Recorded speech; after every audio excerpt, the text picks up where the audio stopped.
சிக்கலில் உட்காந்துருக்கும் போது திடீர்னு ஒரு நாள் டிவியை பார்த்தா டடரன் டன் டடரன் டன் டடரன் டன் அடித்தான் பாருங்க. போட்டால் மண்டையில் 3 பேர் கவர் மாட்டிக்கிட்டு நிற்கிறான். ஐயோ 2000 கோடி 3000 கோடி 5000 கோடி.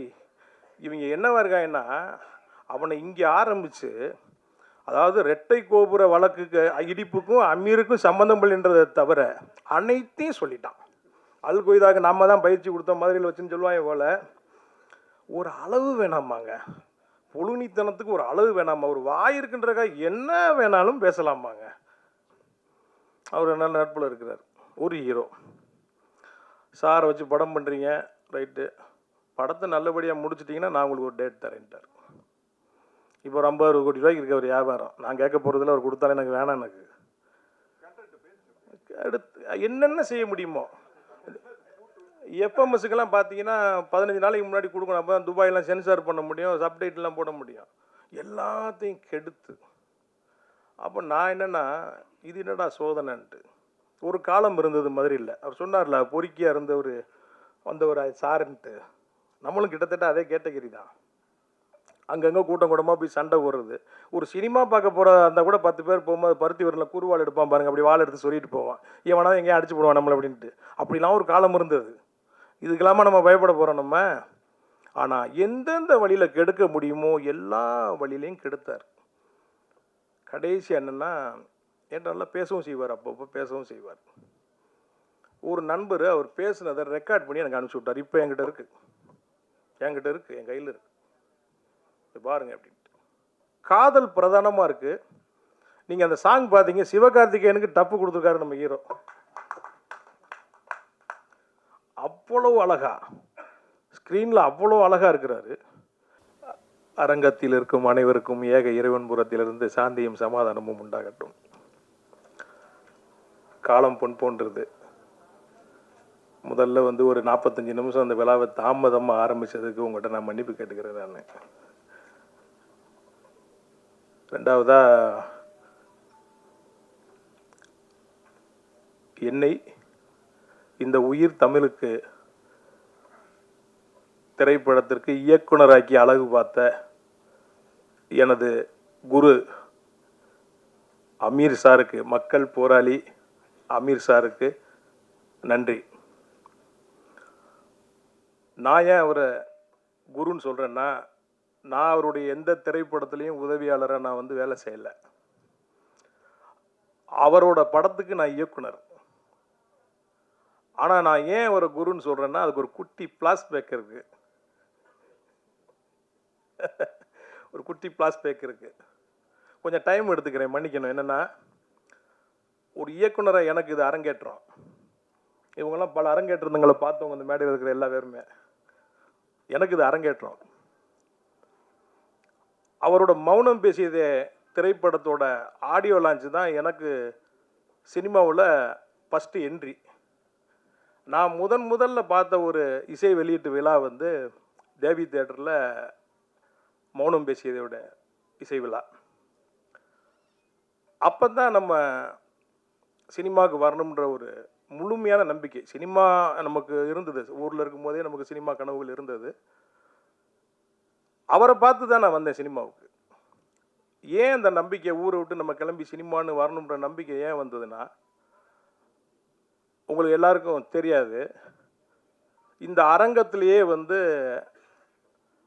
அதிகமாக அவரை பற்றி தெரிஞ்சது நானாக இருக்கணும். எப்படின்னா, எனக்கு விவரம் தெரிஞ்சு ஒரு 40 வருஷமாக அவரை எனக்கு தெரியும், விவரம் தெரிஞ்சு.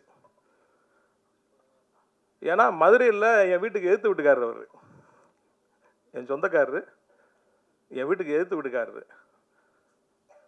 அவரை பற்றி எனக்கு அவ்வளவும் தெரியும், நிறைய தெரியும் அவரை பற்றி எனக்கு. அப்போ இனிமேல் சினிமா தான் அப்படின்னு அந்த நம்பிக்கையை விதைச்சது எனக்கு அந்த மௌனம் பேசியதே ஆடியோ லான்ச். அதுக்கப்புறம் உதவி இயக்குனராக சேரணும்னு முடிவு பண்ண உடனே என்னோடய நண்பர்கள்ட்ட சொல்கிறேன், கல்யாணம் பண்ணி குழந்தையெல்லாம் பெற்றுட்டோம், வயசு 30க்கு மேலே ஆயிடுச்சு, இனிமேல் சினிமாவில் போய் நீ போய் எப்படி பார்க்கலாம், சரியாக வருமா அப்படின்னு ஒன்று. ரெண்டாவது என்னென்னா, நான் மதுரையில் பிஸ்னஸ் பண்ணிகிட்டு இருக்கேன், ஏன்ட்ட 40-50 பேர் வேலை செஞ்சிட்ருக்கான். இதெல்லாம் விட்டுட்டு சினிமாவுக்கு போய் நம்ம எப்படி? ப்ரொடியூசராக வரல, நான் டைரக்டர் ஆகணும்னு தான் நான் வந்தேன். நான் அப்படின்னு டிஸ்கஸ் பண்ணும்போது சரி ஒரே முடிவாக நம்ம போயிடலாம் அப்படின்னு சொல்லிட்டு நான் வர்றேன். அப்படி வரும்போது அண்ணன் இயக்குனர் பாலா அவர்களுக்கும் அமீர் சாருக்கும் மீட்சூலா ஒருத்தர் இருக்கார். அவருக்கு உறவினர், அவருக்கு வந்து அவர் மாமா, எனக்கு அவர் அண்ணன், ஒரு அட்வொகேட் இருக்கார் மதுரையில். அவர்கிட்ட போய் சொல்கிறேன், ஆனால் இந்த மாதிரி நான் சினிமாவில் டைரக்டராக போகிறேன், நான் உதவி இயக்குனராக சேரணும்னே, எனக்கு கொஞ்சம் பாலா அண்ணன்ட்ட ரெக்கமெண்ட் பண்ணுங்க அப்படின்னேன். ஏப்பா அமீர்கிட்ட அனுப்பிச்சுட்றேன்ப்பா, அவன்கிட்ட நான் போடப்பா அப்படின்ட்டார். இல்லை நான் பாலா அண்ணன்ட்ட தான் நான் சேரணும் அப்படின்னோன்னே ஒரு கல்யாணத்தில் ஒரு பாலா அண்ணனை மீட் பண்ணுறோம். மீட் பண்ணி இந்த மாதிரி தம்பி அசிஸ்டன்ட் டேரக்டராக சேரணும்டாப்லப்பா வந்துட்டு அப்படின்னா வர சொல்லுங்கன்ட்டார். அவர் மேலே பெரிய மரியாதை வச்சுருக்கவர், வர சொல்லுங்கன்னு சொல்லிட்டார். சொன்னோன்னே நான் சென்னைக்கு வந்துட்டேன். வரும்போதே காரோட வர்ற ஒரு அசிஸ்டன்ட் டேரக்டர் வந்து இங்கே ஒரு வீடு பிடிச்சி தனியாக தான் வரேன். வந்து எல்லாம் செட் பண்ணிவிட்டு பாலண்ணனை போய் பார்க்குறேன். அப்போ ஒரு நான் கடவுள் படத்தோட டிஸ்கஷனுக்காக அண்ணா நகரில் ஆஃபீஸ் போட்டிருக்காரு. அந்த ஆஃபீஸில் பார்த்தீங்கன்னா இங்கே சாலி கிராமத்தில் ஒரு ஆஃபீஸ் இருக்குது, ஆனால் அவர் யாரும் தொந்தரவு இருக்கக்கூடாதுன்றக்காக அண்ணா நகரில் ஒரு ஆஃபீஸ் போட்டிருக்காரு. காலையில் 9 மணிக்கு போயிட்டேன் நான். 9 மணிக்கு ஆஃபீஸ் போனேன்னா ஒரே ஒரு அசிஸ்டன்ட் டேரக்டர் இருந்தார். டேரக்டர் இருக்காருன்னா மேலே தான் இருக்கார், வெயிட் பண்ணுங்க அப்படின்ட்டார். மணி 10 ஆச்சு, 11 ஆச்சு, 12 ஆச்சு, 12:30 ஆச்சு. அப்போ அந்த படத்தில் முதல்ல ஒரு பெரிய ஹீரோ நடிக்கிற மாதிரி இருந்தார். அந்த ஹீரோ வந்தார் அந்த ஆஃபீஸுக்கு. ஏன்னா ஆச்சரியமாக இருந்தது, ஏன்னா இவ்வளோ பெரிய ஹீரோ சிம்பிளாக வராருன்ட்டு. வந்து அந்த ஹீரோ வந்தோன்னா அசிஸ்டன்ட் டேரக்டர் மேலே கூட்டிகிட்டு போகிறார். அப்புறம் மணி 1 ஆகுது, 2 ஆகுது, 2:30 மணி ஆகுது, சாப்பாடு போகுது மேலே. அந்த அசிஸ்டன்ட் டேரக்டர் நீ சாப்பிட்டியான்னு கூட கேட்கல, மேலே போகிறாங்க. 3 ஆகுது, 4 ஆகுது, 5 ஆகுது. நான் எப்போ வேணாலும் டேரக்டர் கூப்பிட்டுருவார், மேலே ஹீரோ வேறு இருக்காருன்னு சொல்லிட்டு நான் வெயிட் பண்ணிகிட்ருக்கேன். ஒரு 5 மணிக்கு அந்த ஹீரோ வந்து திருப்பி கீழே போகிறார் இறங்கி. அந்த அசிஸ்டன்ட் டேரக்டர் போய் ஹீரோ ஏற்றி விட்டு வராரு. அப்புறம் 6 ஆகுது, 7 ஆகுது, 8 ஆகுது, 9 மணி ஆயிடுச்சு. என்னை கூப்பிடவே இல்லை. நான் சாப்பிடவும் போகல, அங்கே ஒரு 2 தடவை ரெஸ்ட் ரூம் மட்டும் போயிட்டு வந்து இப்படி உட்காந்துருக்கேன். 9 மணிக்கு மேலே பொறுமை இழந்துட்டேன். இது நமக்கு சரியாக வராதுன்னு சொல்லிட்டு கார் எடுத்துகிட்டு நான் வரேன். எம்எம்டி கிட்ட வரும்போது எனக்கு மதுரையிலேருந்து ஃபோன் வருது. அந்த என்னை ரெக்கமெண்ட் பண்ணவர், எப்பா பாலா கூப்பிட்டானா, நீ கிளம்பிட்டியாமலப்பா. ஏன்னா காலையில் 9 மணிலேருந்து நைட்டு 9 மணி வரைக்கும் உட்காந்துருக்கேனே, கூப்பிடவில்லை என்னென்ன அப்படின்ட்டு. அவனை டெஸ்ட் பண்ணியிருக்காயா அவனைய. அண்ணே சாப்பிட கூட கூப்பிடே, சினிமாவில் பட்டினியும் தாமதமும் தாண்டா முதல்ல வந்து நீ பழகிக்கணும். அவன் உன்னை டெஸ்ட் பண்ணியிருக்கான், முதல் டெஸ்ட்லேயே நீ தோற்று போயிட்ட பாரு, நீ அவன் கூப்பிட்றான், நீ போண்டாரு. நான் அப்படியே யோசித்தேன், நான் இல்லைண்ணே இது எனக்கு சரியாக வரலண்ணே, நான் அமீர்கிட்ட போயிடுறேண்ணே அப்படின்ன உடனே சரி ஓ இஷ்டம், நான் அவன்கிட்ட சொல்லிடுறேன் நீ போ அப்படின்ட்டு. அப்புறம் இவர்கிட்ட வரேன். இவர்கிட்ட வந்தால் அப்போ ராம் படம் பருத்தி வீரனுக்கு டிஸ்கஷன் நடந்துகிட்ருக்கு. அப்போ அவர்கிட்ட போய் நான் அந்த மாதிரி இங்கே அசிஸ்டன்ட் டேரக்டர் ஆனோடனே அவர் ஷாக்கு. ஐயோ உனக்கு சரியாக வராதியா அதெல்லாம், நல்லா ஏன் நம்மளை பற்றி தெரியும், நம்ம ஊரில் எப்படி சுற்றணும், எப்படி தவளத்தா தெரியும்லாம் அவருக்கு தெரியும். அப்போ நான் சொல்கிறேன், இல்லைங்க உங்கள் ஆஃபீஸில் வெளியே ஒரு போர்டு வச்சுருக்கீங்க, கீழ்ப்படியை கற்றுக்கொள், கட்டளையிடும் பணி தானாய் வந்து சேரும்ட்டு. அதை நான் ரொம்ப நேரமாக படிச்சுட்டு இருந்தேங்க. நீங்கள் நினைக்கிற மாதிரிலாம் நடக்காது, கற்றுக்கிறோன்னு வந்திருக்கேன், நான் எந்த தியாகத்துக்கும் தயாராக இருக்கேன் அப்படின்ட்டு. அப்படியா சரி, இந்த கூலிங் கிளாஸ் ஹீலிங் கிளாஸ் எல்லாம் கலட்டிட்டு ஓடி ஆடி வேலை செய்கிற மாதிரி ரெடியாகி வாங்கன்ட்டாரு. அப்புறம் அந்த பருத்தி வீரனுக்காக சாலி கிராமத்தில் ஒரு ஆஃபீஸ் போடுறாங்க. அங்கே போகிறேன். முன்னாடி உறவினரை நான் அவரை பார்க்க வரும்போது சசி தான் ஆளி நல்லா இருப்பார் ஆஃபீஸில். உதவி இயக்குனரை பார்க்க வரும்போது பார்த்தீங்கன்னா நான் வந்தோன்னே உள்ளே கூப்பிடுவார், சாப்பாடு வாங்கி தருவார், ரொம்ப ஜாலியாக பேசுவார். நான் அது மாதிரி நினச்சிக்கிட்டேன். இங்கே காலையில் இவர் ஆஃபீஸுக்கு போகிறேன் 10 மணிக்கு. போனோன்னே நான் வந்திருக்கேன் அவர்கிட்ட சொல்லுங்கள் அப்படின்ட்டு சொல்கிறோம்ட்டு ஒருத்தன் போகிறான். அங்கேயும் 10 ஆகுது, 11 ஆகுது, 12 ஆகுது, 1:30 மணி, 2 ஆகுது. அங்கே சாப்பிட்டியான்னு கூட கேட்கல. ஆனால் இங்கே கொஞ்சம் நல்லவங்க எல்லாரும், அண்ணே சாப்பிட்டுக்கண்ணே, சாப்பிட்டுருக்கண்ணே, இல்லைங்க பரவாயில்ல சாப்பிடுங்கண்ணே வாங்கண்ணே அப்படின்ட்டு சாப்பிட்றேன். 3 ஆகுது, 4 ஆகுது, 5 ஆகுது, 6 ஆகுது. அவர் வர்றாரு வெளியே. வந்தோன்னே அப்படி பார்க்குறாரு. அது வான்னு சொல்லலை, ஏன்னு சொல்லலை, எதுக்குமே சொல்லலை. அப்படி ஒரு பார்வை அப்படி பார்க்குறாரு. அப்படியே கீழே இருந்து மாதிரி பாட்டு காரில் ஏறி போயிட்டார். அப்போ சுந்தர்னு பிஆர் இருந்தார். அவர்கிட்ட என்னண்ணே வர சொன்னார், நான் வந்தேன். நான் என்ன நினச்சி போயிட்டேன்னா காலையில் 10 மணிக்கு போனால் வெயிட் பண்ணிட்டு இருப்பார், பார்த்திவரை ஸ்கிரிப்ட் எடுத்து நம்ம கையில் கொடுத்துட்டு போய் முதல்ல அந்த ரூமில் உட்காந்து படிங்க, அப்புறம் மத்தியானம் நம்மளை கூப்பிட்டு டிஸ்கஸ் பண்ணுவார். அப்படிலாம் வரேன். படம் மாதிரி கற்பனையில் நான் உட்காந்துருக்கிறேன். என்னடா என்னன்னு கிடக்காங்க கூட போயிட்டாரடா அவர் அப்படின்னு சொல்லிட்டு அப்படியே அவங்க இல்லைங்க அது என்னன்னு தெரியல, அவர் என்ன மூடில் இருந்தாருன்னு தெரியல, உங்களுக்கு அவரை பற்றி தெரியுமில்ல அப்படின்னு. ஏங்க அவரை பற்றி எனக்கு தெரியும், எனக்கு வேறு மாதிரி தெரியுங்க, இப்படி எனக்கு அவரை பற்றி தெரியாதுங்க அப்படின்னு உடனே சினிமா போக உங்களுக்கு கற்றுக் கொடுக்கும். அப்புறம் வந்துட்டேன். அடுத்த நாள் நான் போகலை. காலையில் கிளம்புனேன். யோசிச்சு பார்த்தேன், இப்போ அங்கே ஒரு எக்ஸ்பீரியன்ஸு இங்கே ஒரு எக்ஸ்பீரியன்ஸு, போகலாமா வேணாமான்னு யோசனை பண்ணிக்கிட்டே இருக்கேன். மறுநாள் சாயங்காலம் எனக்கு ஃபோன் வருது மதுரையிலேருந்து. அவர் தான், எப்போ நீ ஆஃபீஸுக்கு வரலையா அமீர் சொன்னானே அப்படின்ட்டு. ஏங்க காலையிலேருந்து சாயங்காலம் வரைக்கும் உட்காந்துருக்கேன், என்னன்னு கூட கேட்கலங்க. அங்கே இருக்குங்க ஐயோ அசிஸ்டண்ட்னா அப்படி சேர்ந்துக்கிறது, அப்படியே போய் அப்படியே சேர்ந்துக்கிறது தான். அவனை டெஸ்ட் பண்ணியிருக்கான், அவனை பொறுமை இருக்கான்ட்டு. இப்படி ஒரு குருவையும் இப்படி ஒரு சிஷியனையும் உலகத்தில் எங்கேயுமே பார்க்க முடியாது. வெறுத்துட்டேன். எனக்கு அப்படி வந்த உடனே அப்படி ஒரு எக்ஸ்பீரியன்ஸ். அப்புறம் பார்த்தேன் என்னடா வழி அப்படிங்கும்போது கொஞ்சம் டைம் எடுத்துக்கிறேன், தப்பாக நினச்சிக்காதீங்க. என்னடா அதுக்கு வழி அப்படின்னு நினைக்கும் போது அப்போ பார்த்தேன், சரி இந்த டேரக்டர்கள்லாம் எப்படி இருக்காங்க அப்படின்னு. ஒரு ஆஃபீஸ் வச்சுருக்குறாங்க, உள்ள ஒரு பெட்டு போட்டு படுத்துருக்குறாங்க, யோசிக்கிறாங்க. கூட பெல் அடித்தா வரக்கு ஒரு பையனை வச்சுருக்குறாங்க. சரி நம்மகிட்ட தான் பணம் இருக்கே, நம்ம அந்த செட்டப்பை முதல்ல பண்ணிடுவோம்ட்டு முதல்ல ஒரு ஆஃபீஸை போட்டேன். போட்ட உடனே அங்கே ஒருத்தர் நமக்கு பழக்கம் மாறேன் ஒயின் ஷாப்பில். என்ன பிரதர் அப்படின்னா, சினிமா அப்படியா பிரதர், என்னென்ன படங்கள்லாம் உங்களுக்கு ரொம்ப பிடிக்கும் அப்படின்ட்டு. நாங்கள் ஆரம்பத்தில் பாரதி ராஜா சார் படம்லாம் பார்த்துருங்க, மணி சார் படம் நாயகன் எனக்கு ரொம்ப பிடிக்குங்க. அப்படியா, ஓகே. உலக சினிமா பார்க்குற பழக்கம்லாம் இருக்கான்னு. உலக சினிமானா என்னங்கன்னு கேட்டேன். இந்த ஜாக்கி சான் படம் அதெல்லாம் வருமே அதுவாங்க அப்படின்ட்டு. ஓஹோ அப்படியால நீங்கள், சரி உங்கள் ஆஃபீஸ் எங்கே இருக்குன்றார். அப்படி பழகுற கொஞ்சம் நேரம் பழகணுன்னா அவர் மறுநாளையும் ஆஃபீஸ்க்கு வர்றாரு. ஒரு 3 டிவிடி கொண்டு வர்றாரு.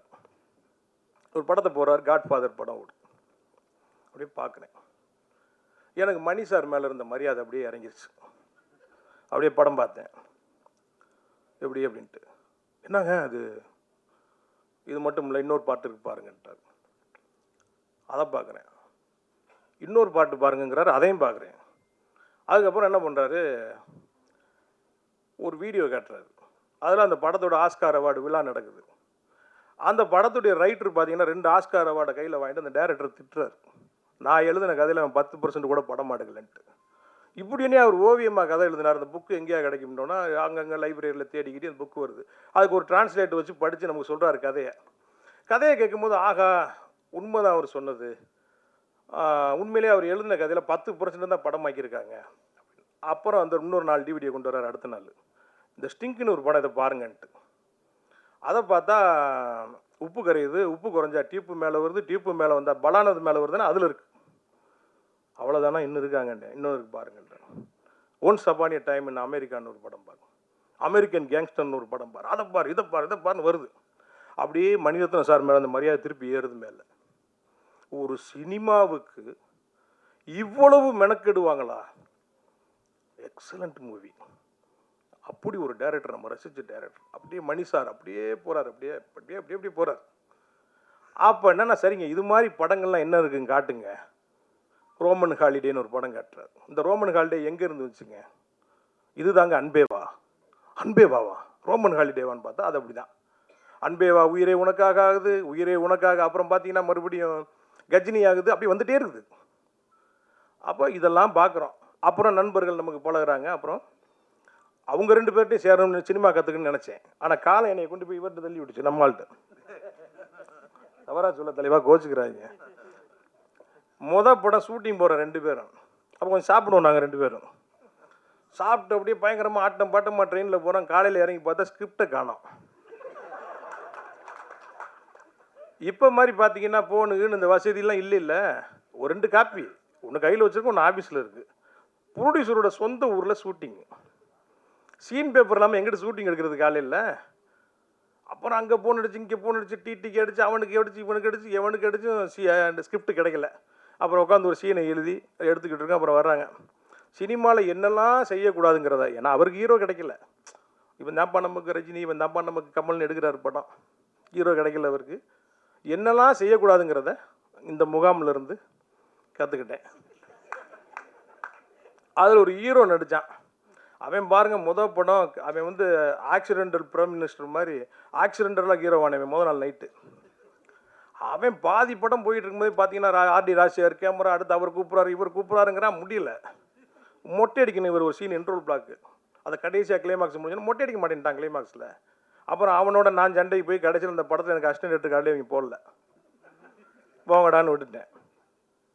இப்படி அப்படியே நம்மளோட சினிமா ட்ராவல் அப்படியே மாறி மாறி மாறி மாறி இன்றைக்கி காலம் எங்கே கொண்டு வந்து என்னை விட்டுருக்குன்னா அவர் படத்துக்கு நான் டைரக்டர். இப்போ ஏன் நான் அவரை குருன்னு சொன்னேன்னா, இந்த படம் எடுக்கும்போது ஒரு நல்ல வண்டி ஓட்டுற ஒரு டைரக்டர் ஒரு டிரைவர் இருந்தாருன்னா அப்போ லெஃப்டில் போ ரைட்டில் போ ஸ்லோ அப்படின்னு ஒரு இன்ஸ்ட்ரக்ஷன் கொடுத்துட்டே இருப்பார். அது மாதிரி அவர் பக்கத்தில் இருந்தனால தான் இந்த படம் சாத்தியமாச்சு. இந்த படம் வந்து இன்னைக்கு இவ்வளவு நேர்த்தியாகவும் பார்த்தவங்களாம் இன்னைக்கு காலையில் ஹீரோயின் பார்த்தாங்க, சார் இப்படி ஒரு படத்துலையா நான் நடிச்சிருக்கிறேன் நான் அசந்துட்டாங்க. இந்த படம் இவ்வளோ தூரத்துக்கு வந்ததுக்கு அவர் தான் காரணம். சினிமாவில் ஷூட்டிங் நடந்துகிட்டு இருக்கும்போது டைரக்டரும் ஹீரோவும் முதல்ல பேசிப்பாங்க. என்ன சார் இந்த ப்ரொடியூசர் 4 நாள் எடுக்க வேண்டிய சீனை 2 நாளில் முடிங்கிறான், கொலையாக கொள்றான சார்ன்ட்டு பேசிகிட்டு இருக்கும்போது அங்கேருந்து ப்ரொடியூசர் வருவார். ஹீரோ போய் மார்க்கில் நிற்பார். இப்போ ப்ரொடியூசரும் டைரக்டரும் பேசிக்கிடுவாங்க, என்ன சார் இவனை போய் ஹீரோ வாக்கினே கொலையாக கொள்றான சார், நம்மளை வேறு ஹீரோ இருந்தால் நல்ல படம் எடுத்துக்கலாமா சார்பா. கொஞ்ச நேரத்தில் பார்த்தீங்கன்னா டைரக்டர் எழுந்திரிச்சு வேற ஒரு செட்டப்புக்கு போவார். ஹீரோ வந்து ப்ரொடியூசர் பக்கத்தில் உட்காருவார். இவன் என்ன சார் டைரக்டர் இவன்ட்ட கொண்டு வந்து என்னையை மாட்டி விட்டீங்க, பாடா படுத்துறான் சார் என்னைய, அடுத்த தடவை வேறு படம் எடுப்போம் சார்பாங்க. ஆனால் இப்படியா ஒரு வழியாக படத்தை எடுத்து முடிச்சுட்டு அந்த ஆடியோ லாஞ்சில் பேசுவாங்க பாருங்கள் பேச்சு, எங்கப்பா அவர் அப்படி தெரியுமா இவர் இப்படி தெரியுமான்ட்டு. ஆனால் இங்கே அது நடக்கலை. இங்கே நாங்கள் மதுரை வந்த மண் சூடான மண், சூடான ரத்தம், எதுனாலும் உடனே தெரிஞ்சிடும். அப்படியே காலைல ஒரு அப்படி சிரித்த மணிக்கு வருவார், நல்லா இருக்கிறான்னு பார்த்தா டக்குன்னு ட்ரகலாக மாறிடுவார். வேலை நடந்துக்கிட்டு இருந்தால் அவர் மாதிரி ஒரு ஜாலியான ஆள் இருக்க முடியாது. யாராவது செட்டில் தப்பு பண்ணிட்டாங்க, ஏதாவது அவருக்கு பிடிக்கல, சினிமா சம்பந்தமாக அவர் மாறுவார். இப்படியா இந்த படத்தை எடுத்துகிட்டு வந்து நாங்கள் முடித்தோம். இதை எடுத்து கொண்டு வந்து சரி இந்த படத்தை ரிலீஸ் பண்ணுவோம் அப்படின்னு ஒரு ரெடியாகி வரும்போது இப்போ சொன்னாங்கல்ல சார் பொன்வண்ணன் சார், மதுரையில் பாஷாவாக இருந்தார், சென்னையில் மாணிக்கமாக மாறிட்டாருன்ட்டு அவரை இப்போ தாவூத் இப்ராஹிம் மாற்றிட்டாங்க. இங்கேருந்து போனாங்க பாருங்கள் லாங் ஜம்ப்பு அட்டேட்டாங்கப்பா. படத்தை ரிலீஸ் பண்ணால் நம்ம அங்கிட்டு கடனை உடனே வாங்கி என்னடா அது எப்படா அந்த படத்தை ரிலீஸ் பண்ணுறோன்னு சிக்கலில் உட்காந்துருக்கும் போது திடீர்னு ஒரு நாள் டிவியை பார்த்தா டடன் அடித்தான் பாருங்க. போட்டால் மண்டையில் 3 பேர் கவர் மாட்டிக்கிட்டு நிற்கிறான். ஐயோ 2000 கோடி 3000 கோடி 5000 கோடி. இவங்க என்னவா இருக்காங்கன்னா அவனை இங்கே ஆரம்பித்து அதாவது ரெட்டை கோபுர வழக்குக்கு இடிப்புக்கும் அமீருக்கும் சம்மந்தம் இல்லைன்றதை தவிர அனைத்தையும் சொல்லிட்டான். அல் கொய்தாக்கு நம்ம தான் பயிற்சி கொடுத்தோம் மதுரையில் வச்சுன்னு சொல்லுவாங்க போல். ஒரு அளவு வேணாமாங்க, புழுனித்தனத்துக்கு ஒரு அளவு வேணாமா, ஒரு வாய் இருக்குன்றக்காக என்ன வேணாலும் பேசலாமாங்க. அப்படியே அதிர்ச்சியில் இருக்கீங்க. வீட்டில் ஏங்க இங்கே பாருங்க 2000 கோடியாங்க, நீங்கள் ஏங்க நகையெல்லாம் வாங்கி அடை வச்சு படம் எடுத்தீங்க, அவர்கிட்ட காசு வாங்கிடலாம்லங்க. ஏன்னா இவ்வளோ பணத்தை வச்சுக்கிட்டு பார்த்தீங்களா உங்கள்கிட்ட அப்பப்போ பணம் வாங்கியிருக்காருங்க அவர். என்னங்க இது அநியாயமாக இருக்குங்க இது. நீங்கள் எதாவது கேளுங்க, வெளியே சைடில் இருந்தால் போய் வாங்கிட்டு வாங்க போங்காடு. ஏய் நீ என்னம்மா பவுடரு மெத்துக்குத்துன்னு என்னமோ பெரிய பேர்லாம் சொல்லிட்டு இருக்காங்க, நீ என்னம்மா அப்படின்ட்டு. அப்புறம் அப்படியே பார்த்தேன், அவருக்கு ஃபோன் அடித்தேன், எங்கங்க இருக்கீங்க, நான் ஆஃபீஸுக்கு வாங்கன்ட்டு போனால் அப்படியே தனியாக உட்காந்துருக்காரு. என்னங்க வெளியே என்னமோ நடந்துட்டு நீங்கள் பாட்டுக்கு இப்படி உட்காந்துருக்கீன்றேன். எங்கேயா போக சொல்கிறேன், நீ பொண்டாடி பிள்ளைலாம் டூருக்கு ஓட சொல்றியா, என்ன நடக்குதுன்னு ஒன்றே மாதிரி தான் எனக்கும் தெரியல அப்படின்னு உட்காந்துருக்காரு. அப்புறம் அப்படியே உட்காந்துருக்கேன். ஒன்று ஒன்றா வந்து இந்த படத்தோட வியாபாரத்தை மொத்தமாக கலைச்சி விட்டாங்க. இதில் என்னென்னா அவர் வச்சு படம் ஆரம்பித்த உடனே அவரால் உருவான ஒரு ஹீரோ ஒருத்தர் எனக்கு ஒரு இடத்துல பார்க்குறாரு. அவர் நல்ல நட்பில் இருக்கிறார். ஒரு ஹீரோ சாரை வச்சு படம் பண்ணுறீங்க ரைட்டு, படத்தை நல்லபடியாக முடிச்சிட்டிங்கன்னா நான் உங்களுக்கு ஒரு டேட் தரேன்ட்டார். இப்போ ஒரு 50 கோடி ரூபாய்க்கு இருக்க ஒரு வியாபாரம், நான் கேட்க போகிறதில்ல, அவர் கொடுத்தாலும் எனக்கு வேணாம் எனக்கு. இப்படிலாம் இன்றைக்கி இந்த வியாபாரத்தில் பாருங்கள், அவரால் உருவாக்கப்பட்ட ஒரு தயாரிப்பாளர், நானும் ஒரு சக தயாரிப்பாளர், என்னென்ன வழியில் இந்த படத்தை கெடுக்க முடியுமோ. சார் பேசலாமா? இது உங்களெல்லாம் வச்சுக்கிட்டு எனக்கு சரியான தெரியல. என் மனசில் இருக்கிறத நான் சொல்கிறேன். ஆமாம், என் மனசில் இருக்கிறத நான் சொல்கிறேன். அடுத்து என்னென்ன செய்ய முடியுமோ. எஃப்எம்எஸ்க்கெல்லாம் பார்த்தீங்கன்னா 15 நாளைக்கு முன்னாடி கொடுக்கணும். அப்போ தான் துபாயெல்லாம் சென்சார் பண்ண முடியும், சப்டைட்டில்லாம் போட முடியும். எல்லாத்தையும் கெடுத்து. அப்போ நான் என்னென்னா, இது என்னடா சோதனைன்ட்டு. ஒரு காலம் இருந்தது மதுரையில். அவர் சொன்னார்ல, பொறுக்கியாக இருந்தவர் வந்தவர் சாருன்ட்டு. நம்மளும் கிட்டத்தட்ட அதே கேட்டகரி தான். அங்கங்கே கூட்டம் கூட்டமாக போய் சண்டை போடுறது. ஒரு சினிமா பார்க்க போகிற இருந்தால் கூட 10 பேர் போகும்போது பருத்தி வரல குறுவாள் எடுப்பான் பாருங்க, அப்படி வாள் எடுத்து சொல்லிட்டு போவான், எவனாவது எங்கேயும் அடிச்சு போடுவான் நம்மளை அப்படின்ட்டு. அப்படிலாம் ஒரு காலம் இருந்தது. இதுக்கெல்லாமல் நம்ம பயப்பட போகிறோம் நம்ம. ஆனால் எந்தெந்த வழியில் கெடுக்க முடியுமோ எல்லா வழியிலையும் கெடுத்தார். கடைசி என்னென்னா, என்கிட்ட நல்லா பேசவும் செய்வார், அப்பப்போ பேசவும் செய்வார். ஒரு நண்பர் அவர் பேசுனதை ரெக்கார்ட் பண்ணி எனக்கு அனுப்பிச்சி விட்டார். இப்போ என்கிட்ட இருக்குது, என் கையில் இருக்குது, பாருங்க அப்படின்ட்டு. அப்புறம் இது என்ன சொல்கிறது, இது காலம்தான் அதுக்கு பதில் சொல்லணும். இது நம்ம அதெல்லாம் தாண்டி வந்துட்டோம். காலம் கண்டிப்பாக அதுக்கு பதில் சொல்லணும். பார்க்கலாம், ரைட்டு. அப்புறம் மக்கள் போராளி படம் முடிஞ்ச உடனே அப்படி பார்க்கும்போது அந்த படத்துக்கு வெறுமனே அமீர் அப்படின்னு ஒரு டைட்டில் இருந்தால் நல்லாயிருக்கும் அப்படின்னு அப்படியே யோசிக்கும் போது, ஷூட்டிங் நடக்கும்போது பார்த்தீங்கன்னா அப்பப்போ ஹீரோ மதுரை கிளம்பிடுவார். என்னங்க மதுரை ஊருக்கு, நம்மளும் அதே ஊர் தானே, என்ன இவ்வளோ பாஸ் அப்படின்னா வாய்தாக்கு போகிறார் ராமநாதபுரத்துக்கு. டைரக்டர் அவர் பஸ்ஸில் போக முடியாது. ஒரு தடவை போன ஃப்ளைட்டில் போனால், காரில் போனால் 10,000 20,000 செலவாகும். பருத்தி வீரன் மாதிரி அவ்வளோ பெரிய கிட்ட கொடுத்துட்டு அடுத்த ஹீரோ யார், எத்தனை கோடி சம்பளம், எவ்வளோன்னு போகாமல் இந்த தமிழ் சமூகத்துக்காக சிறைக்கு போனவர் என்னோட ஹீரோ. அவர் கூட போன எங்கள் அண்ணன் செந்தமிழன் சீமான் இன்னைக்கு ஒரு பெரிய அரசியல் கட்சியோட தலைவராக இருக்கிறார். அவர் சினிமா மேலே இருக்க காதலில் சினிமாவில் அவர் இருக்கிறாரு. வழக்கு போட்டது தெரியும், போனது தெரியும், வந்தது தெரியும். அந்த வழக்குக்கு எத்தனை வருஷம் அலைஞ்சாங்கன்றது எனக்கு தெரியும். 10 ஆண்டுகள். எத்தனை வருஷம் சார் அது இருக்கும்? 10 வருஷம். வாய்தாக்கா 2 வாய்தா 3 வாய்தா சேதாப்பில் போகலன்னா வாக்கில் சார் வரலைன்னா வாரண்ட் ஆயிரும் சார். இப்படியா போய் கடைசியில் நீதிமன்றத்தில் அவங்க விடுதலை ஆகும்போது அந்த நீதிபதி சொல்கிறாரு அவங்க 2 பேரையும் பார்த்து, நீங்கள் இதெல்லாம் பயப்படாதீங்க, இதுக்கெல்லாம் இது மாதிரி தொடர்ந்து குரல் கொடுங்கன்னு சொல்கிறாரு. அப்படி சர்டிஃபிகேட் வாங்கிட்டு வந்து ஒரு நீதிமன்றத்தில் என்னோட ஹீரோ மக்கள் போராளி அமீர். நீங்கள் எப்படா சர்டிஃபிகேட் கொடுப்பீங்க அவருக்கு? தாவூத் இப்ராஹிம் ரேஞ்சில் மக்கள் மனதில் இருக்கிறார், தமிழக மக்களுடைய இதயங்கள் இருக்கிறார் அமீர். 20 ஆண்டுகளாக அவருடைய திரைப்பட வாழ்க்கையை பின்னோக்கி நீங்கள் பார்த்தீங்கன்னா அவ்வளோ ஃபுட்டேஜ் இருக்கு. மக்கள் போராளி அமீர்னு நான் ஒரு புத்தகமே எழுதிக்கிட்டு இருக்கிறேன், கூடிய சீக்கிரம் வரப்போகுது. 20 ஆண்டுகளாக அந்த தமிழ் சமூகத்துக்கு எப்படி அவர் களத்தில் நின்றார். அனிதா மரணம்னா அங்கே நிற்பார், கூடங்குளம் அனல் மின் நிலையம்னா அங்கே நிற்பார், ஜல்லிக்கட்டுக்கான போராட்டம்னா அங்கே நிற்பார், காவிரி இஷ்யூன்னா அங்கே நிற்பார், எல்லா இடத்துலையும் நிற்பார். கோடிகளை குமிச்சுக்கிட்டு இருக்கிற இந்த சினிமாவில் அதுதானங்க வர்றோம். அங்கே இப்படி ஒரு ஆள், இவருக்கு இப்படி ஒரு பட்டம் கொடுக்கலன்னா வேற யாருக்கு கொடுக்குறது? எக்காலத்துலையும் என்னை அவர் என்னோட குருநாதர், ஒரு மக்கள் போராளி. அப்புறம் என்னென்னா, இந்த படம் அமீர், உயிர் தமிழுக்கு அவெல்லாம் பார்த்தோன்னா ஒரு முரட்டு அரசியல் படமாக இருக்கும், சீரியஸான படமாக இருக்கும். அதல்ல அது இருக்குது, அரசியல் இருக்கா, முழுமையான அரசியல் இருக்குது. நம்ம கவிஞர் சொன்ன மாதிரி அது ஒரு நையாண்டியாக இருக்கும். அது அப்படி சிரிச்சுட்டு அப்படி போகிற மாதிரியான ஒரு படமாக இருக்கும். காதல் பிரதானமாக இருக்குது. நீங்கள் அந்த சாங் பார்த்தீங்க, சிவகார்த்திகேயனுக்கு டப்பு கொடுத்துருக்காரு நம்ம ஹீரோ. அவ்வளோ அழகா ஸ்க்ரீனில் அவ்வளோ அழகாக இருக்கிறாரு. நான் நிறைய பார்த்தேன் ஷூட்டிங்கில், நான் பார்ப்பேன். நான் ஒரு குறிப்பிட்டு சொல்ல போனோன்னா ஒரு காட்சி, அந்த நீங்கள் முதல் சாங்கில் பார்த்துருப்பீங்க, அந்த புலி வேஷம் போட்டு ஆடுவார். அவருக்கு முதல்ல கம்பு சுத்த தெரியாது. அந்த புலி வேஷம் அந்த தீனா மாஸ்டர், சார் புலி வேஷம் நாளைக்கு வச்சுக்கிறோங்கிறாரு. பார்த்தா ட்ரெயின் பண்ணிகிட்ருக்காரு அவர். ஏன்னா அவ்வளோ பேர் ஷூட்டிங்கை வேடிக்கை பார்க்குறான், சாங்கு, அதில் புலி வேஷம் போடணும், அதை ஆடணும், கம்பு சுற்றணும், இதெல்லாம் செய்கிறாரு. பார்த்தீங்கன்னா இப்போ ட்ராலி போகுது, கேமராவையும் ஒரு அந்த ஃபேவராக இருக்கணும். என்னங்க ஒரு டைரக்டர், அவ்வளோ பெரிய ஹிட்டு கொடுத்த டைரக்டர் காலத்தில் நின்று நடிக்கும் போது என்னங்க அது சார். நான் கலைஞர், அவருடைய கதைகள்லாம் எனக்கு தெரியும். அவர் அடுத்தடுத்து என்ன மாதிரியான படங்கள் பண்ண போகிறான்னு சில கதைகள் தெரியும்.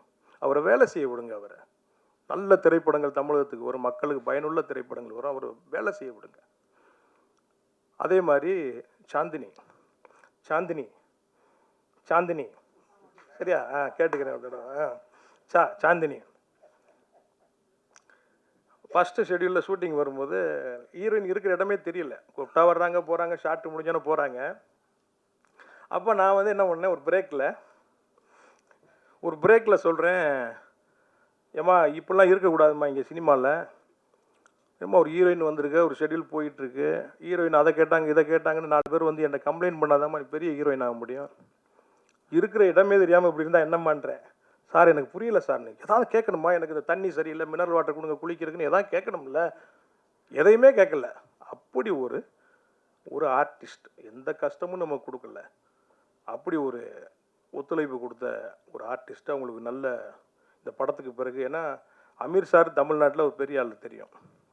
அவருக்கு இணையாக படத்தில் ஸ்க்ரீன் ஸ்பேஸ் இருக்குது உங்களுக்கு. ஒரு மன்னன் படத்தில் விஜயசாந்த் ரஜினிகாந்த் பார்த்த மாதிரி, சவாலை சமாளியில் வந்து சிவாஜி சாரும் ஜெயலலிதா அம்மாவும் பார்த்த மாதிரி ஒரு ஈக்குவலான ஒரு ஸ்பேஸ் அவங்களுக்கு ஸ்க்ரீனில் இருக்குது. இந்த படத்துக்கு அப்புறம் அவங்கள இந்த தமிழ் சினிமா பயன்படுத்தும்னு நினைக்கிறேன் நிறையா. அப்புறம் அண்ணாச்சி இந்த படத்தில், அந்த படத்துக்கு முதல்ல நான் நினச்ச ஹீரோ வந்து அண்ணன் வைய புயல். நிறைய பேசுகிறேனோ ஏன்னா அப்புறம் பட்ஜெட்டு மற்ற விஷயங்களை பார்க்கும்போது அண்ணன் பெரிய சம்பளத்தில் இருக்கிறாரு.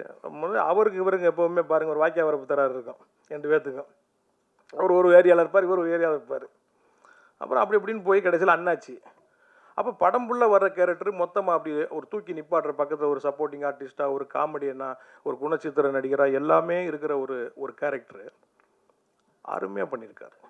நீ ஃபைனலாக படம் பார்க்க போகும்போது அப்படி ஒரு காமெடி பண்ணியிருக்காங்க. இது அவருக்கு ஒரு முழுமையான ஒரு ஃபுல் மீல்ஸ் கொடுத்துருக்காங்க அண்ணாச்சிக்கு. இதுக்கப்புறம் அண்ணாச்சி நிறைய படங்களில் ஹீரோவுக்கு விட்ட தோழனா மாமாவா. அப்புறம் பருத்தி வீரனில் வந்து கார்த்தியை வந்து எப்படி சித்தப்புன்னு கூப்பிட்டாங்களோ அந்த மாதிரி மாமான்னு கூப்பிடுவாங்கன்னு நினைக்கிறேன் நான். ஆமாம், எங்கள் அண்ணாச்சி இப்போ மாமாவாயிட்டார். ஆமாம், அந்த படத்தில் அதை படம் பார்க்கும்போது நீங்கள் ஃபீல் பண்ணுவீங்க. அப்புறம் இயக்குனர் பிரபாகரன் சார் பேசும்போது சொன்னாங்க, என்றைக்குமே நாங்கள் அவர் கூட இருக்கோம்ட்டு. இந்த இடத்துல நான் சொல்கிறேன், இங்கே வந்தவங்களை விட்டுருங்க, வராமல் நிறைய பேர் ஃபோன் பண்ணிகிட்டே இருந்தாங்க நம்ம கூப்பிட்டவங்க. ஐயோ வர முடியல, நாங்கள் ஷூட்டிங்கில் இருக்கோம், அங்கே இருக்கோம் இங்கே இருக்கோம். இந்த மாதிரி ஒரு நேரத்தில் அண்ணன் படம் ஆடியோ லான்ச் நடக்கும்போது நாங்கள் இருக்கணுமேன்ட்டு அவங்களுக்கும் நான் நன்றியை சொல்லிக்கிறேன்.